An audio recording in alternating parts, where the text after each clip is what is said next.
This YCN segment is brought to you by Lake Sunapee Visiting Nurse Association and Hospice.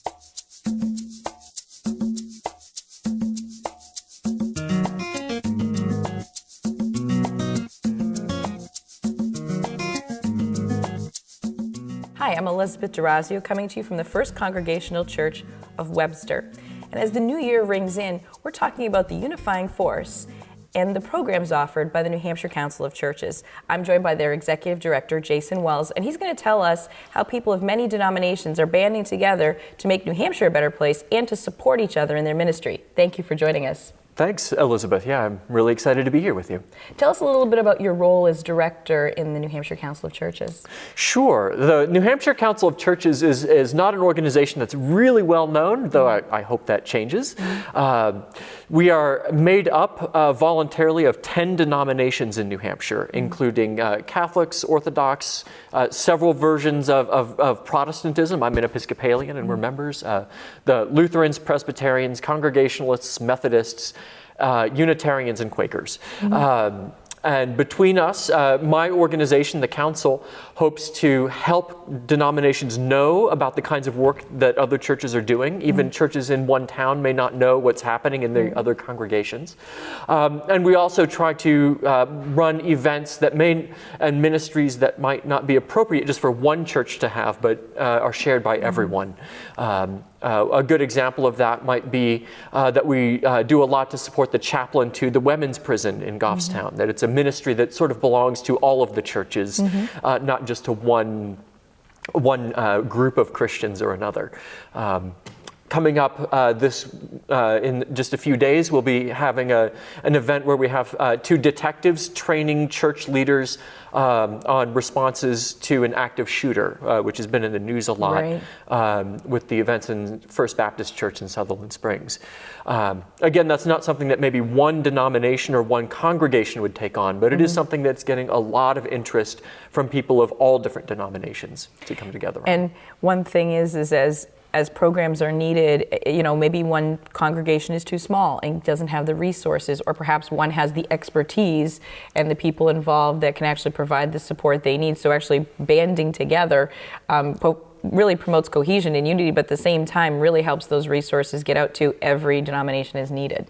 Yes, absolutely. I actually just drove up here from Manchester, where there are a number of churches that are interested in serving immigrants who are afraid of being deported. Right. And one church has really stepped up, but they're a small congregation, and they're worried that they can't really bring to life the ministry they want to bring. So I was able to go to them and say, well, in walking distance of your church is a Lutheran church, an Episcopal church, several Catholic parishes, and a Congregational church, and they have people who care about this issue too. But if there's not someone who can bring all of them together, those other churches might not know, or nobody's asked them or invited them. So my job is to be the in-between person from all those denominations. And I understand one of the goals going into the future is to maybe more penetrate, like through the Upper Valley and into the North Country as well. Yes. One of the dangers, of course, is that any state program in New Hampshire, not just ministries, but any state program in New Hampshire very often falls into the trap of getting interested in that I-93 corridor. I did 10 years of ministry in Concord. It's very easy to get a Concord-centric view of the world.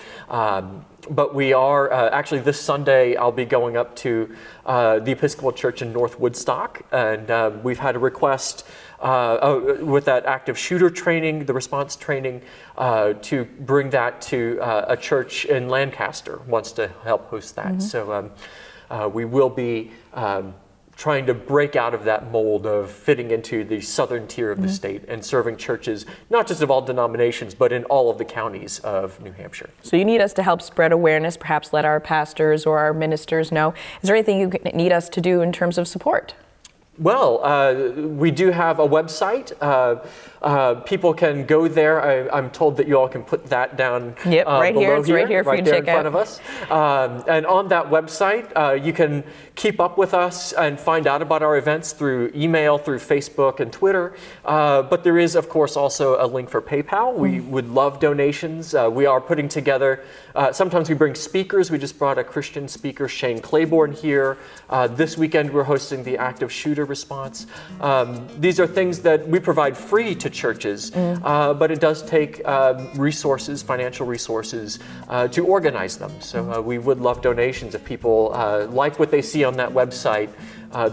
We do need the resources of the people of New Hampshire to keep these things going. Well, I want to thank you very much for joining us. So if you're looking for an organization that supports the unity of the denominations of all of faiths in New Hampshire and reaches as many people as it tries to, or perhaps you're a local congregation and you're looking for help on a particular ministry and want to see what your friends and neighbors are up to, make sure you contact the New Hampshire Council of Churches.